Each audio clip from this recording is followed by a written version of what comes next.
السلام عليكم مشاهدين، كي دايرين؟ لاباس عليكم؟ نتمنى تكونوا بخير وعلى خير وانتم كتشاهدوا هذا الفيديو. اليوم ان شاء الله غنوجد معاكم دواز الحلوى الدواز اتاي بدون زبده بالمذاق ديال البرتقال، 3 ديال البيضات كتحطينا هاد الكميه ما شاء الله كثيره.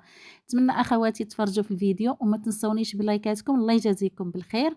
ونبداو بسم الله على بركه الله. في الاناء عندي كيس تاع السكر الفاني، قبيصه ديال الملحه، عندي القشور ديال البرتقال، كاس تاع السكر سنيده اللي يكون عامر، 3 ديال البيضات. انا غنعبر معاكم هنايا بالكاس ديال العنبه. غادي نخلط هاد البيض والسكر مزيان حتى كيولي ليا داك الخليط بيض. هذا سر من الاسرار ديال الحلويات اللي كيكونوا بلا زبده، باش كيجيونا هشاش وكيجيونا طريين وهشاش ورطبين.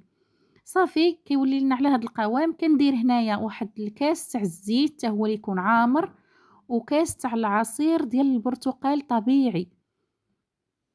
صافي غادي نخلط كل شيء مزيان حتى كينسجم ليا داك العصير مع الزيت، مع المكونات الاخرى. عاده كنبدا ندير في الدقيق. عندي هنايا الدقيق، الدفعه الاولى غادي نديرها. من طبيعه الحال يكون الدقيق يكون خاص بالحلويات، تكون نوعيه اللي هي زوينه ويكون مغربل من قبل. عندي 2 اكياس تاع الخميره ديال الحلويات 16 غرام. والدفعة الأولى كيف ما قلت لكم غنخلطها بالطراب اليدوي مزيان حتى كيدخل هذاك الدقيق مع الخليط. صافي هنايا غادي نحيد الطراب اليدوي وغادي نبدا نخلط غير بيدي. صافي غنبقى مستمره انا كندير في الدقيق وانا كنخلط حتى كنتحصل على القوام اللي بغيت.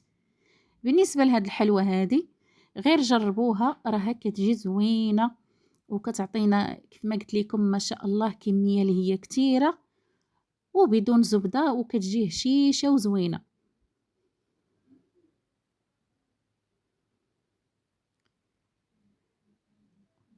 صافي غادي نبقى مستمره. وكما كتشوفوا راه ما كنعجنش الحلوى ديالي، راه كنخلط غير بالاصابع ديالي. وخليو العجينه ديالكم تكون رطبه، واخا كتلصق في اليدين غير خليوها باش تجيكم زوينه القوام ديالها. ما تقصحوش العجينه ديالكم، الا قصحتوها راه غتجيكم قاصحه وما تجيكمش زوينه. واخا كتبقى تلصق في يديكم غير خليوها. صافي بالنسبه للتزيين عندي هنايا الكاوكاو اللي يكون خضر ما محمرش، هاشيته في الهاشوار خليته بحال هكايا مهرمش. وغادي نكور الحلوه ديالي وغنفندها في الكاوكاو. مني تكوروها بسطوها شويه باش ما تجيكمش غليظه بزاف، حيت مازال ملي كتبدا طيب راه غادي تنفخ غيتضاعف الحجم ديالها. صافي ما كندير ليها لا بيض لا حتى شي حاجه، زعما البياض ديال البيض باش يلصق لينا داك الكاوكاو ولا شي حاجه ما كنديروش ليها. غير بحال هكايا راه كيلصق، كيلصق على الوجه ديال الحلوى وكيجي زوين، كيتحمر وكيجي زوين. صافي بالنسبه للقياس تديروا نتوما اللي بغيتو ديروهم صغار، بغيتو ديروهم متوسطين، انا درتهم متوسطين. صافي ملي كنحط الحلوى ديالي في اللاطه كنبسطها واحد شويه بصباعي هكايا وصافي. وكنستمروا بحال هكا حتى كنكملوا الكميه كامله اللي عندي. الفران يكون سخون من قبل على عافيه مهيله. كندخلوا الحلوى ديالنا حتى كتحمر من التحت، كنهبطوها للتحت ديال العافيه تكون على الوجه ديال الحلوى كتحمر لينا.